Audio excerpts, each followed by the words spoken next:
Good evening and welcome to Nationwide on the network service of the Nigerian Television Authority. I'm Ayodeji Makinde. We'll kick off by telling you that President Muhammadu Buhari has expressed the conviction that Nigeria is on the way to becoming Africa's fertilizer powerhouse. Granting audience to the executive committee members of the Fertilizer Producers and Suppliers Association of Nigeria, the president said already the country is a global player in the urea space. State House correspondent Adamu Sambu reports.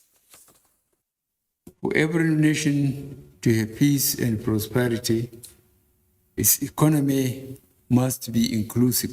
For Nigeria, a predominantly agrarian nation, President Buhari said having an inclusive economy meant prioritizing the enhancement of the nation's agricultural value chain.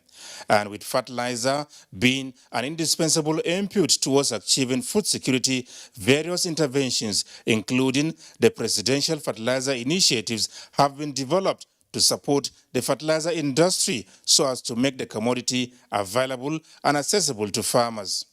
A key indicator of how successful our policies are is the fact that we had no shortage of fertilizers during the COVID lockdowns. Today, I am pleased to hear that we will not have any shortages in Nigeria because of the Eastern European conflicts that has impacted the global fertilizer trade. All these trends indicate our backward integration policy was the right policy. In the last 5 years, over 114 billion naira has been injected into the fertilizer industry, thereby significantly increasing the number of blending plants from 7 operating at 10% of their installed capacity to 70. And with our mega urea production facilities, Nigeria is definitely a player in the urea space.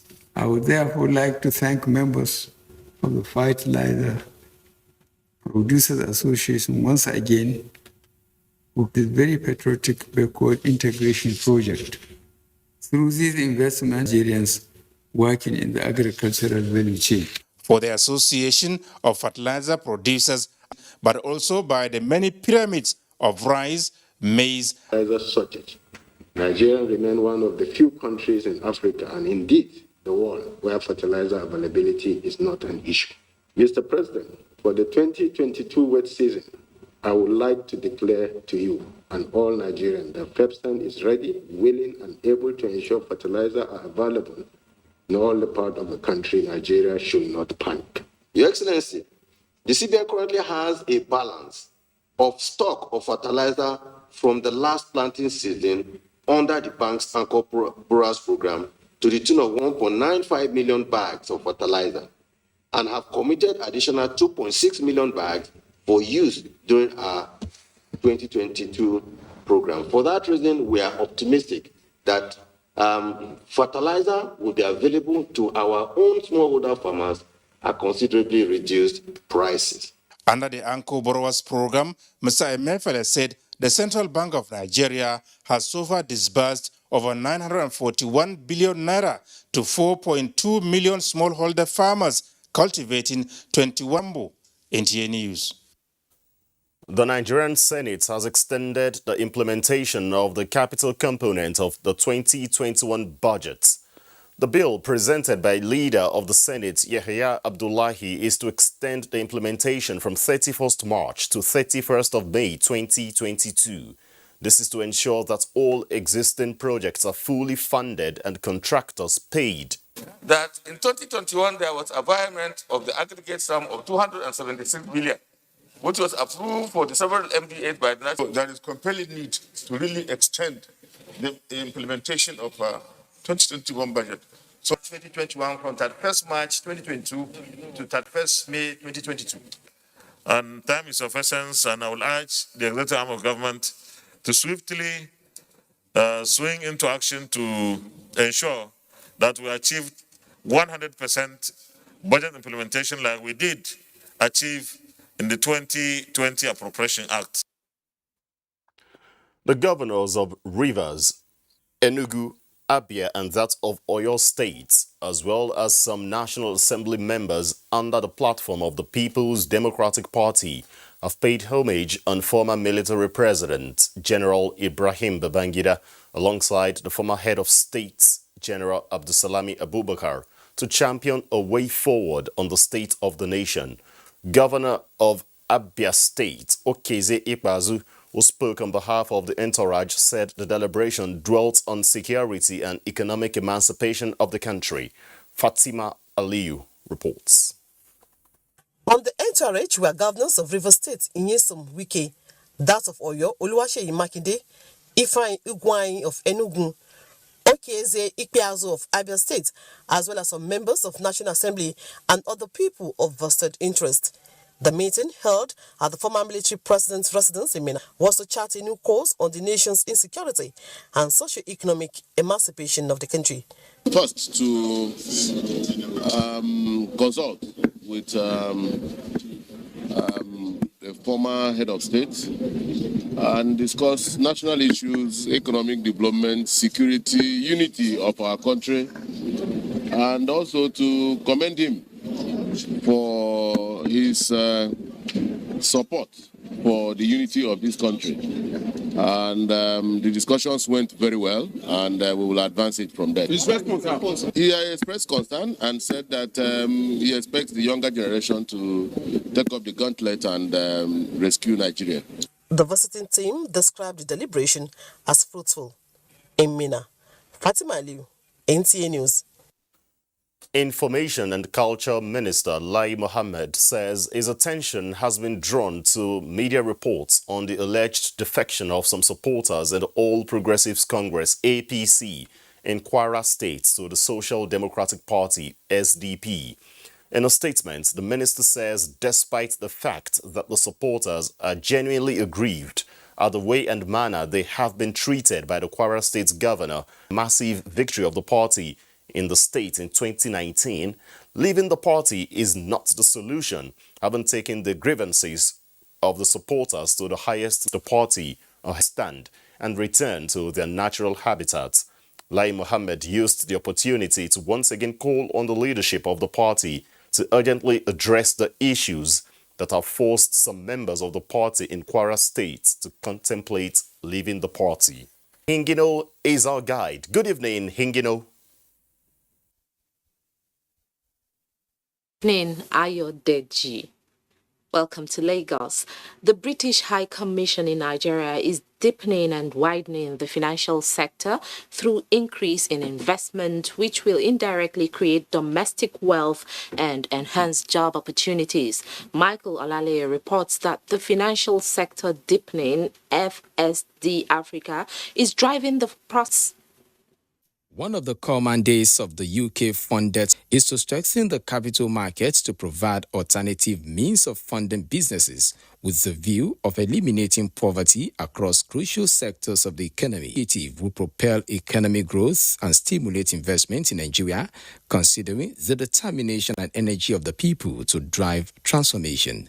So I'd set all of that in the context of our efforts to try and encourage economic growth and investment and trade in Nigeria. And really, we see a strong Nigerian economy as critical, not just for Nigerians, but frankly for our relationship with Nigeria, for trade and investment, trade and investment in Nigeria. The goal here is not just to provide capital for businesses, but building inclusion, create competition while increasing prosperity. There are many interesting and exciting routes to bring finance into the agricultural sector, not necessarily through the banks. So there are companies which have mechanisms for hiring out tractors, whereby people who have got money can invest on crowdfunding platforms for tractors. There is an aspect of investment opportunity that we cater for insurance, and in fulfillment of this mandate, the group has been meeting with marketers to know areas of waste that could be profitably managed. Developing local capital markets, for example, in local currency is a very big part of that strategy because it improves the long-term financing of those initiatives in appropriate instruments in the market. In the interim, Efforts are currently channeled towards building conversations around sustainable financing and insurance. In Lagos, Michael Olaleye, NT News. Failure to adhere to stipulated speed limits by motorists has been identified as one of the many reasons for avoidable road crashes. The Lagos State Deputy Corps Commander, Federal Road Safety Commission, Cyril Zango, said this while giving an update on the Saturday night's accident at Ojuelegba, Lagos. Iyabo Waleri has details. The Ojuelegba Bridge no doubt provides relief to motorists plying both Western Avenue and Ikorodu Road axis of the state as it links the island and other parts from the mainland. The accident, which occurred Saturday evening, involved an unlatched truck falling off the bridge on a car stopped by traffic lights. Matthew Cyril Zango is the Deputy Corps Commander of FRSC Lagos State Command. He speaks on the measures the Corps has put in place to curb future occurrence. What we've been doing over time is, public enlightenment. We've taken, the crusade to them, down to their parks. We've been talking to them. Most of the vehicles that do this are always the trucks. And this time around, it was not even loaded. It was not carrying anything. So that speed must have motivated it, and because of the influence of alcohol again he has taken, has to bring him down. So we'll keep talking to them and we'll keep enforcing the rules and regulations. We do arrest them, as many as we can, but we can't get them all. Some motorists speak on possible ways of reducing such incidents in future. Let them stop running on this bridge. Anybody that is driving should not drink. That has been happening severally, especially on that part, this side on the other side. I think the government, if there's a way, they can walk on the bridge. Some road users are also of the opinion that motorists should exercise caution always.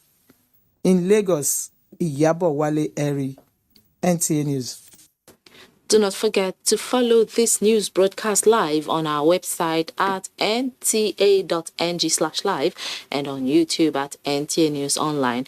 You can also visit our Facebook page at NTA Network News, Twitter handle at NTA News Now, and on Instagram at NTA Network for updates. Doris is set in Port Harcourt to bring us stories from there after this break.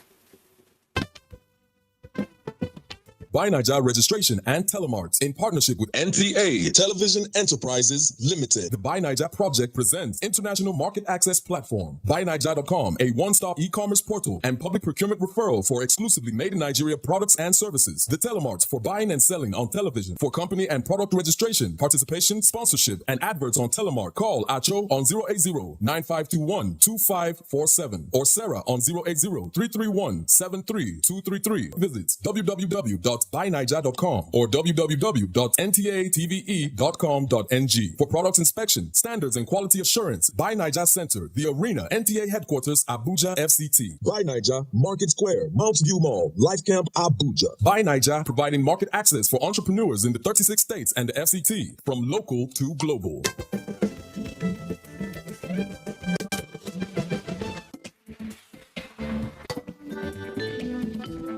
Effective tax collection for the workings of national economic growth is our focus on NTA Tuesday Live this week. Tuesday Live, every Tuesday at 10:30 p.m. Incisive and educative. Join us.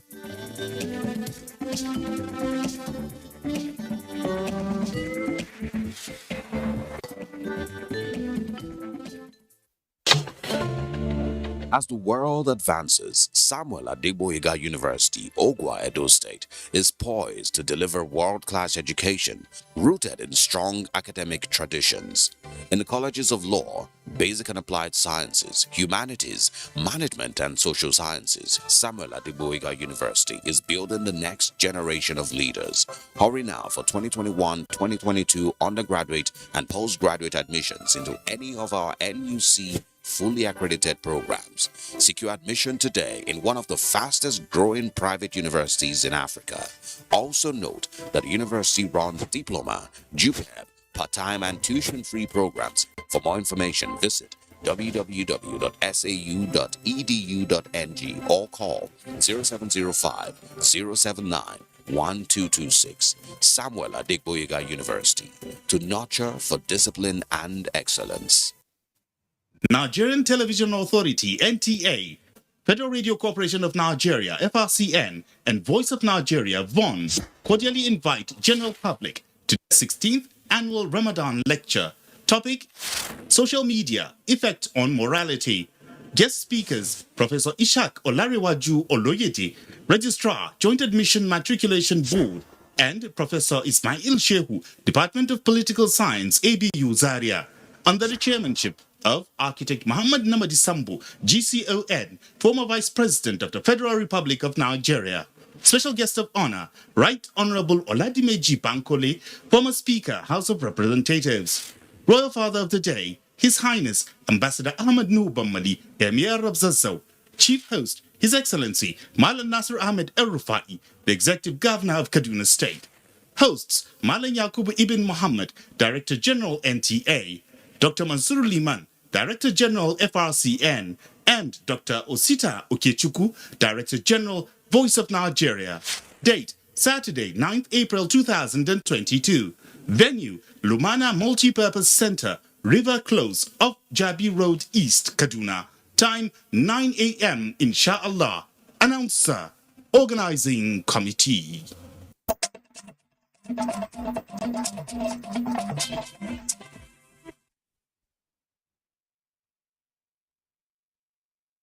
And welcome to Port Harcourt. As activities leading to the 2023 general elections gather steam, political gladiators have begun to make consultations. How knowledgeable is the populace on their rights to make leadership choice? What should be the yardstick in choosing the next set of leaders? Kingsley Amajiri in this report brings us answers to the posers. Going by INEC timeline, political parties are expected to conduct their primaries and submit names of candidates from April 4, 2022 to 3 June 2022. Already, some candidates have indicated interest to vie for various elective positions. This time of Nigeria, we need all of us to sit down and have a small reflection and think about how we can make Nigeria a better nation. The issue of power shift has equally reverberated in the polity. What should be the defining factors drawing from past experience? What we need now in our leadership position are people that have character, that have ability, that have capacity to rule Nigeria. So we should look at those persons that actually have the heart, that actually have the tenacity to face the problem of Nigeria. One factor is insecurity. Who can bail us from this insecurity? That is what we should all look at. What are the prospects for younger Nigerians, and what role should they be playing before, during, and post-2023 polls? The electorate should get their PVCs and also ensure that the electoral law is implemented, that at least to a large percentage we are looking for, hoping that our votes will count this time. Observers want institutions like National Orientation Agency, NOA, and the civil rights groups to begin to educate the populace on their rights as voters and the implication of active participation in the electoral process. In Port Harcourt, Kingsley Amajiri, NTA News. The war against drug abuse, cultism, thuggery, and other social vices affecting the youths must start from the home if it must yield needed results. Various speakers at the one-day seminar organized for the boy child in partnership with the National Drug Law Enforcement Agency against drug abuse. Kelvin Samuel reports. Research shows that 80% of crimes in contemporary societies are perpetrated by male youths. The remaining 20% involves the female folks, with another research showing that female students have continued to outshine their male counterparts in most examinations. This seminar, therefore, where some boys are gathered and trained on how to become better versions of themselves, is apt as according to participants, this is a once-in-a-lifetime experience. There's no security at all in cultism, and there's no beneficiary at all in drug abuse. So I've learned that by being innovative and thinking big and starting small, we're going to paint a better future of ourselves tomorrow. The drugs abuse, it is a very bad substance which, when taken into the body, it affects the body negatively. Stakeholders agree that this is the way to go, saying that it has become counterproductive not to include the boy child in such trainings aimed at making the society better. In this life, you have choices to make. And what you choose for yourself is what will speak for you. Some people take drugs because the parents are fighting day and night at home. And the fear of going back home is the beginning of wisdom for them. Because they are going back to a house that there is no law, there is no passion. The event, which has as its theme the war against drug abuse among the youth, a mere perspective, is a deliberate effort in ensuring a brighter future for the boy child and, in turn, the entire society. In Uyo, Kevin Samuel, NTA News. That's a bit from Port Harcourt. Nationwide continues with Deji in Abuja. Thanks, Doris, in our Port Harcourt Network Center. Let's continue nationwide and let you know that the Nigerian Railway Corporation has released an update on the ill-fated AK9 train of Monday, 28 March 2022. A statement by the Managing Director of FIDET, Ohiria, says one coach was derailed and safely moved to Rigasa Station, bringing the total number of recovered coaches to 8. Intensive track repair works are ongoing at the site to enable the recovery of the remaining coaches and locomotives. On the status of the 362 validated passengers on board, 196 persons on the manifest are now confirmed safe and at their various homes. 46 phone numbers on the manifest are still either switched off or not reachable since the train attack last week. 33 phone numbers on the manifest are ringing, but no response from the other end. 62 phone numbers on the manifest, when called, rang non-existent. 22 persons are reportedly missing by their relatives. 8 persons are confirmed dead.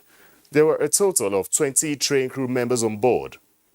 NRC remains committed to the safety of the passengers and staff on board of the ill-fated AK9 train service. Based on economic realities on ground, the Joint Admissions and Matriculation Board, JAMB, says the board has allowed privately owned computer-based test centers to charge 1,000 naira as against the 700 naira from candidates willing to participate in the 2022 UTME mock exercise.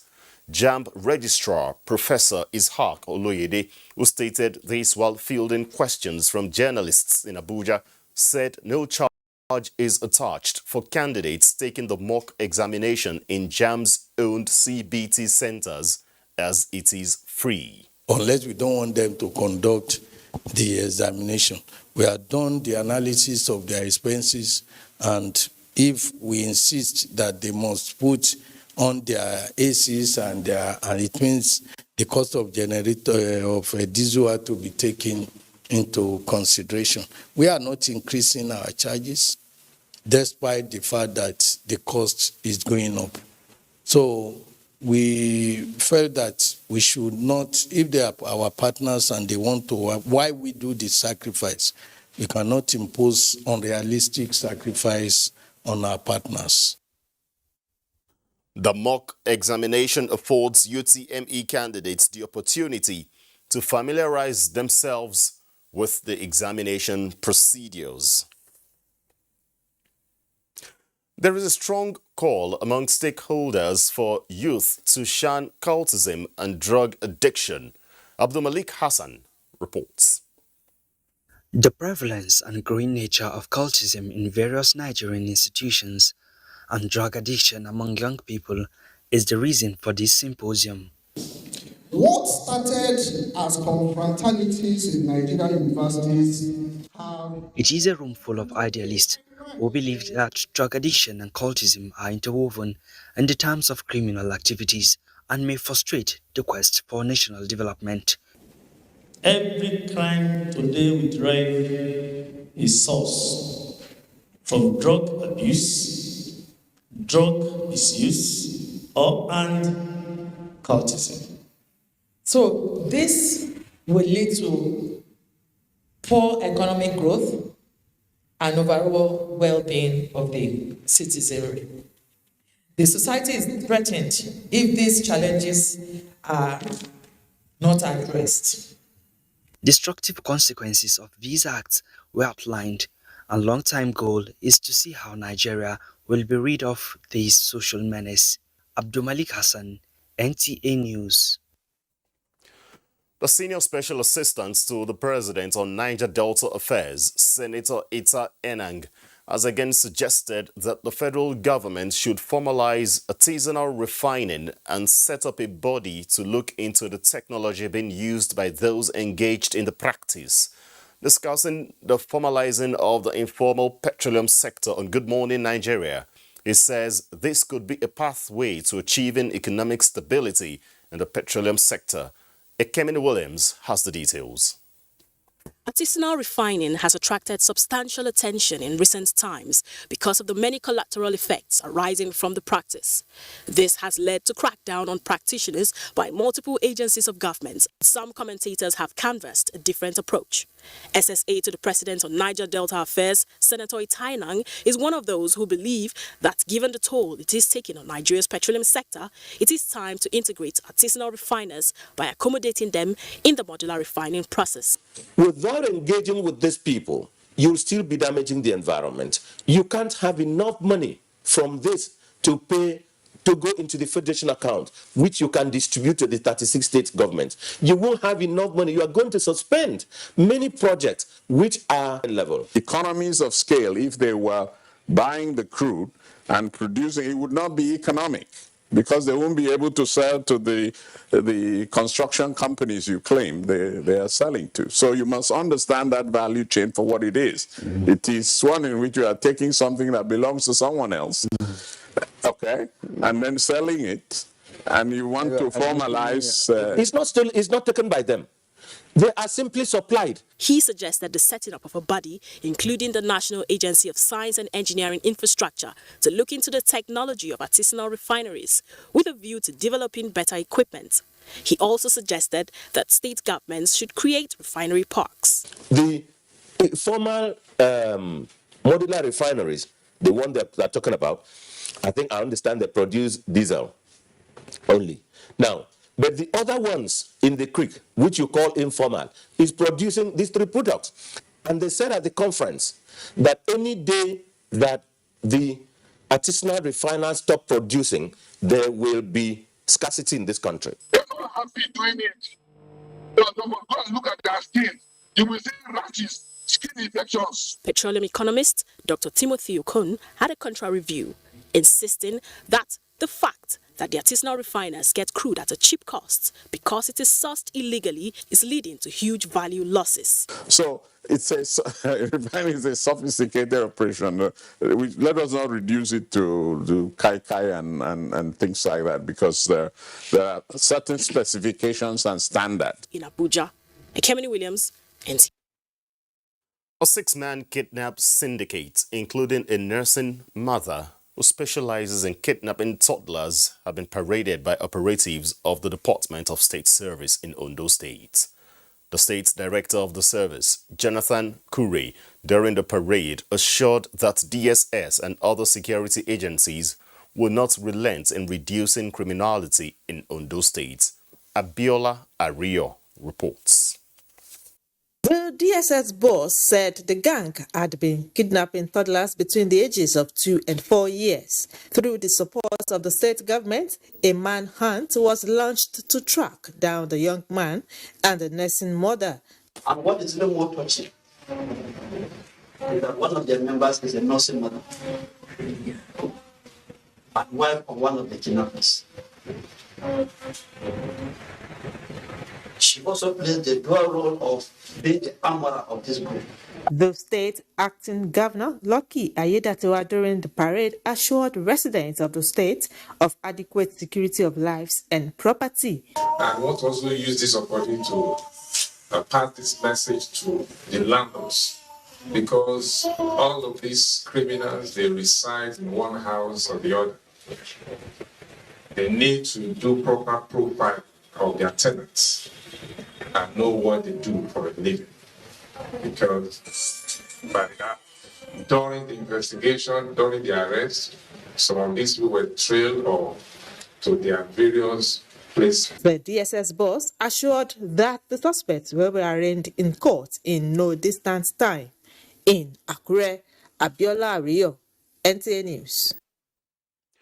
In another development, the Chief of Army Staff, Lieutenant General Farouk Yahya, has lauded efforts of troops of Operation Hardin K for recovering cache of weapons, vehicles and other equipment from Boko Haram terrorists during ongoing counter-insurgency operations in the northeast theater of Alari Cantonment in Maiduguri, Borno State's capital. We'll bring you details in our subsequent bulletins.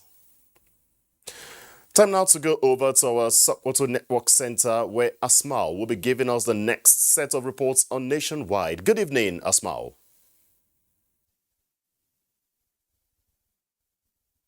Ayodeji, and welcome to Nationwide from Sokoto Network Center. The House of Representatives Committee on Public Account has called on tertiary institutions and other federal government agencies to ensure prudent management of funds provided for project allocation to them.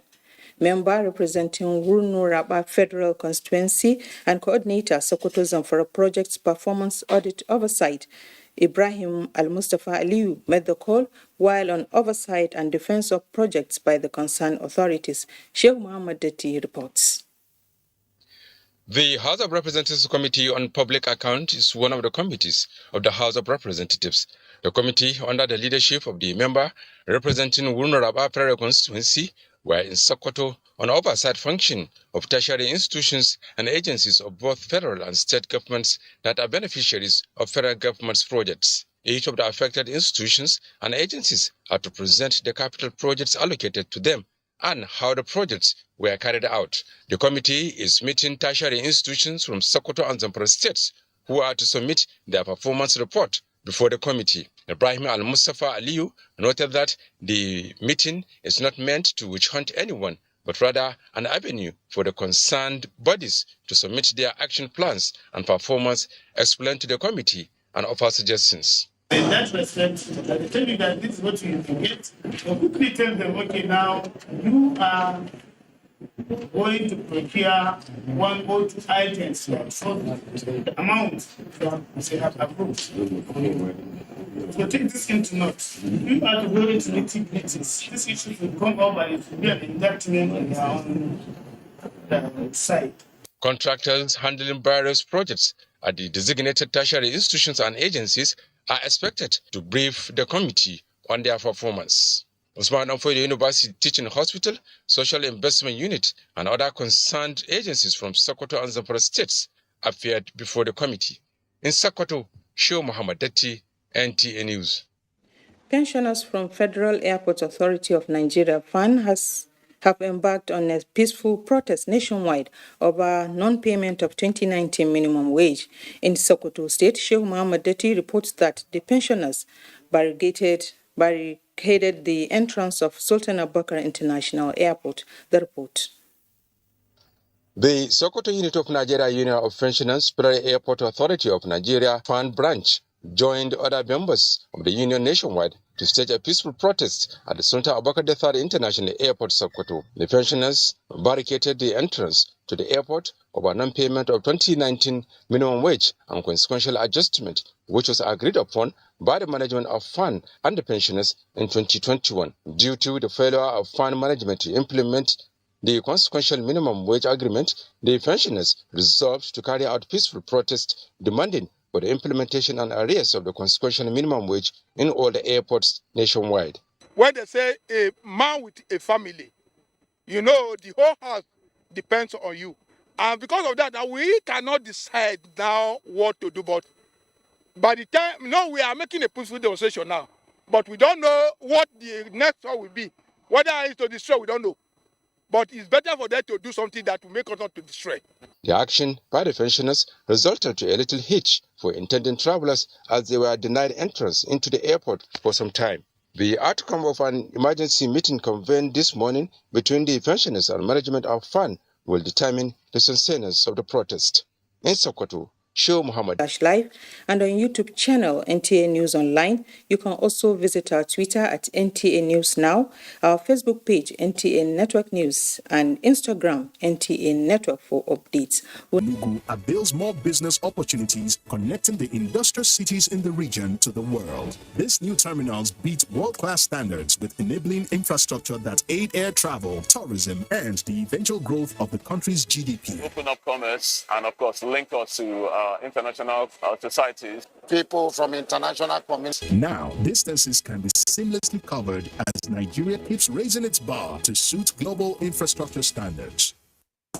All the thrills and all the action on Nigeria's biggest dance reality show. Glow Battle of the Year is on NTA every Sunday from 8 p.m. to 9 p.m. A new executive chairman of the Nigerian Communications Commission, NCC. We have unveiled TV Guide, very incisive, very educative and compelling. Grab a copy at the vendor near you or any NTA station nationwide. TV Guide, your indispensable companion.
For staying with us on Nationwide, and welcome to Jos.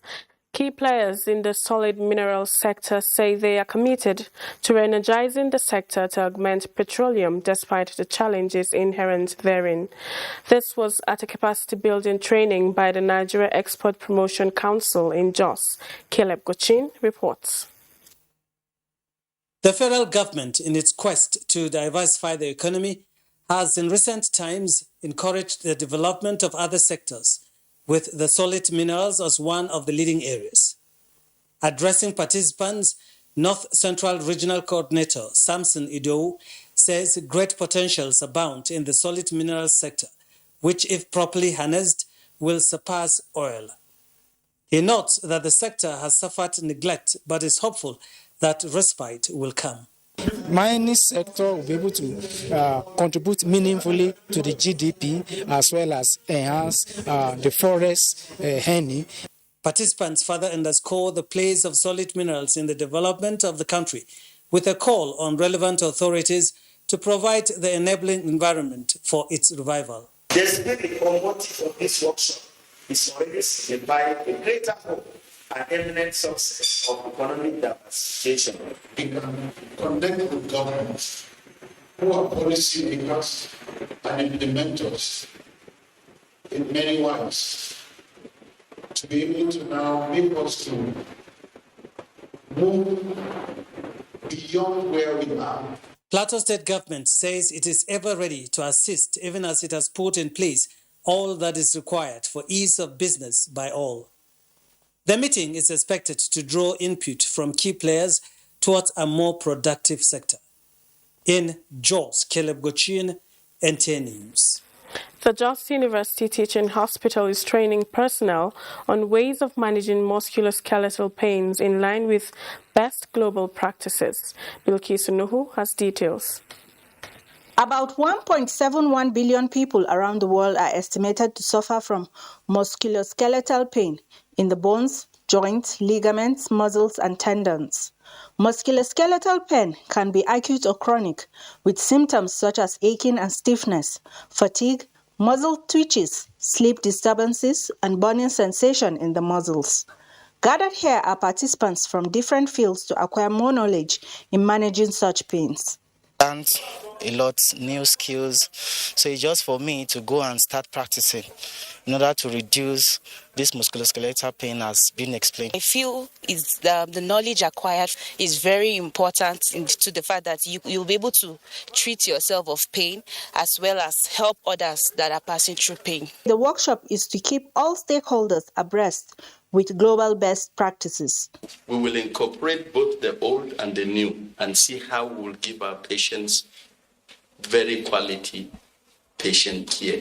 There's no better way we can serve our community than to identify a problem and try to solve a problem. There were goodwill messages from various stakeholders with a call on participants to utilize the knowledge acquired. In Jos, Bilkisu Nuhu, NTA News. And that's it from Jos. It's back to Ayodeji in Abuja for more reports on Nationwide. Zinright in our Jos Network Center, we appreciate you. Let's move on and tell you that efforts are underway to digitize recruitment processes in public institutions devoid of external interference to ensure all public appointments are based on merit. This is in fulfillment of the presidential agenda to lift 100 million people out of poverty. The Minister of Interior, Rauf, public service recruitment in the country, put together by ICPC and Office of the Head of Service of the Federation. Recruitment process into public service is a matter of interest to all as it is key to driving any nation's economic growth. Amidst employment scam in the country, especially in the public sector, stakeholders converged to brainstorm on how to make the processes of public recruitment more transparent and merit-based.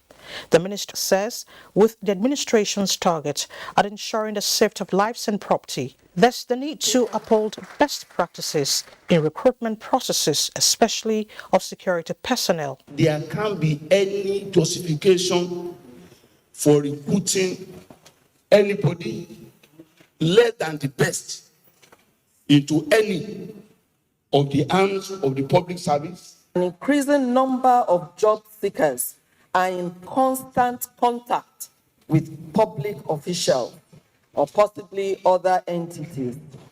Hence, this trend underscores the importance of putting in place systems to reduce the possible to the barest any form of human contact. From 5% affirmative for physically challenged persons to pending petitions on recruitment scam, speakers prefer solutions on how to make recruitment processes better in the country.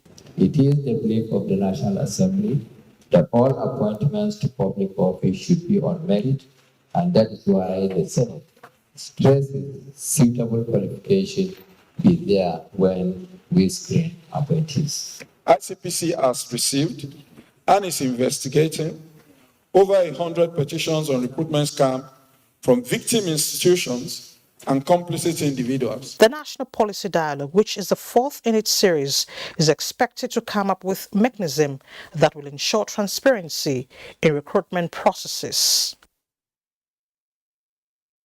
Following the inability of the National Assembly to give assent to women affirmation bills for participation in politics in recent weeks, the Minister of Women Affairs has expressed the firm belief that Nigerian women will enjoy more support in the political field in the nearest future. She stated this when she received a team from the United Nations Development Programme UNDP in Abuja. The UNDP team is exploring key areas of needs for women, such as gender equality, fair contests, determining necessary piece of legislation in order to form recommendations of the United Nations leadership. The minister describes the visit as timely and further advocates protection of women's rights. And the ones that are really making an impact. And therefore, I think when you see what women are doing in their constituency, that alone is enough for you to vote no women. Because the percentage of women participation, it's too low. Pauline Tallinn also highlighted the need for girl-child education support from the United Nations Development Programme. The UNDP team, led by Serge Kubwimana, senior political and electoral officer, came from New York by the special request of the Minister of Women Affairs at the United Nations to enable them devise ways of assisting Nigerian women. 34 indigenes of Akwa Ibom State, including children displaced by activities of bandits in Katsina State, have arrived Uyo, the Akwa Ibom State's capital. Emediong Omar reports that the returnees were received by the Commissioner for Women Affairs and Social Welfare, Dr. Ini Adiakpan. The increasing cases of insecurity in parts of the country have continued to unleash its fury on all sectors of the country's economy. A particular case in point is the crisis which started in June 2021 in some local government areas of Katsina State. Among those affected were Akwa Ibom State indigenes residing and doing businesses in the areas. We have been funded, mostly my very self. The displaced persons, however, expressed gratitude to the state government for their show of love and quick intervention. I thank God for the governor to make it for us to come back to the welcome accorded us. She has really tried, given a lot of material to them. The Commissioner for Women Affairs and Social Welfare, Dr. Ini Adiakpan, assures the victims of Katsina crisis of government's intervention to ameliorate their plight. Everything put in place for you is being facilitated by His Excellency. The returnees are taken care of as they are provided with basic amenities to ease their fatigue. In Uyo, Emediong Mo, NTA News. Nigerians in Diaspora Commission, in conjunction with private donors and Zumuta Association USA, is providing humanitarian support to the less privileged in the country. Correspondent Obiageli Uguoke reports that the event was honored by Governor of Nasarawa State, Abdullahi Sule. It's a palliative presentation project. 18 non-governmental organizations are carefully selected as recipients of the palliative, with the aim of supporting the effort to alleviate the hardship being experienced by some Nigerians. Each of the 18 NGOs was presented with a check of 500,000, amounting to 9 million naira. These palliatives will in turn be disbursed to the less privileged across the country. This is the only way our society can aid the state, the federal government, to uplift the livelihood of the poor in our region and Nigeria as a whole. The founding fathers and past presidents of the organization graced the occasion, amongst whom is Governor of Nasarawa State, Abdullahi Sule, who chaired the organization from 1997 to 1999. Nigerians in diaspora are actually, sending more funds into Nigeria than maybe any other country that you can think of. So it's an excellent initiative and it's now organized. I wish to salute your humanism and your show of patriotism as Nigerians, because you have not forgotten who. The Nigerians in the Diaspora Commission promised continuous partnership with the Commission's focal point officers at state level. So we're here to work together, to build together, and to promote you. Zumuta Association USA is made up of individuals from the 19 northern states, including the Federal Capital Territory, Abuja, with 12 chapters in the United States of America. Obiageli Ugoke, NTA News. And sports is next with Olumide Eguntola. Volleyball coaches and players say the Super Cup competition organized by the Nigeria Volleyball Federation (NVBF) has increased competitiveness while adding value to the game both at local and national levels. He also commended the federation for the competition. If a player from Division 1 is coming and playing hard like this, means the league will be interesting. I'm happy that I'm playing them for the first time as Kwara United versus Kano Pillar, and I'm defeating them for the first time. And that is how it's going to be forever. Yeah, that's game. And to tell you that the game is improving, but that will not stop me from winning the trophy. I will still carry the cup. In football, match day 21 of the Nigeria Professional Football League will take the center stage on Wednesday across various stadia of the federation. In Ibadan, Shooting Stars will attempt to return to winning waves against Gombe United. Abia Warriors will lay ambush for Imba Football Club at home. Akwa United will attempt to demonstrate how united they are at the home front of Kano Pillars. Same for MFM, that will play away to Remo Stars, among other matches. Now to grassroots football. The final phase of the Dodo Mayana Soccer-thon Under-13 football tournament ended Tuesday afternoon at the Mind Builders International School, Lagos. The football competition, which is the brainchild of former Super Eagles captain Peter Rufai, seeks to discover and develop talent from the school system. In the final match, host Mind Builders International School defeated the Unique International School via lone goal. Watched and impact upon. In the English Premier League, Wednesday fixture indicates that Burnley will host Everton. From the UEFA Champions League, first leg matches of the quarter-finals will be decided Tuesday and Wednesday night. Liverpool, having lost their last 3 away trips to Benfica, will attempt to change the narrative Tuesday night at the home front of Benfica. At the Etihad Stadium, Manchester City will leave no stone unturned to avoid the mistake of last season when the team hosts Atletico Madrid. On Wednesday, Chelsea and Real Madrid will meet at the knockout stage for the second consecutive season.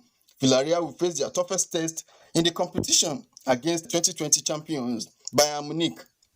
With sports update, Olumide Guntola, NT News. The death has occurred in Jos of Hajia Hassana Aliyu Saliu Kefi after a protracted illness. Aged 80 years, Hajia Hassana is survived by 8 children, 50 grandchildren and 27 great-grandchildren, among whom are Sani Ibn Saleh, immediate past General Manager of NTA Lafia, and Awalu Salihu, Executive Vice Chairman, Nasarawa Broadcasting Service. She has since been buried according to Islamic injunctions. And that's Nationwide. We thank you for watching. I'm Ayodeji Makinde. Please remember to connect with the NTA and stand against rape and rapists. On behalf of the entire production crew, have a wonderful evening ahead. Bye-bye.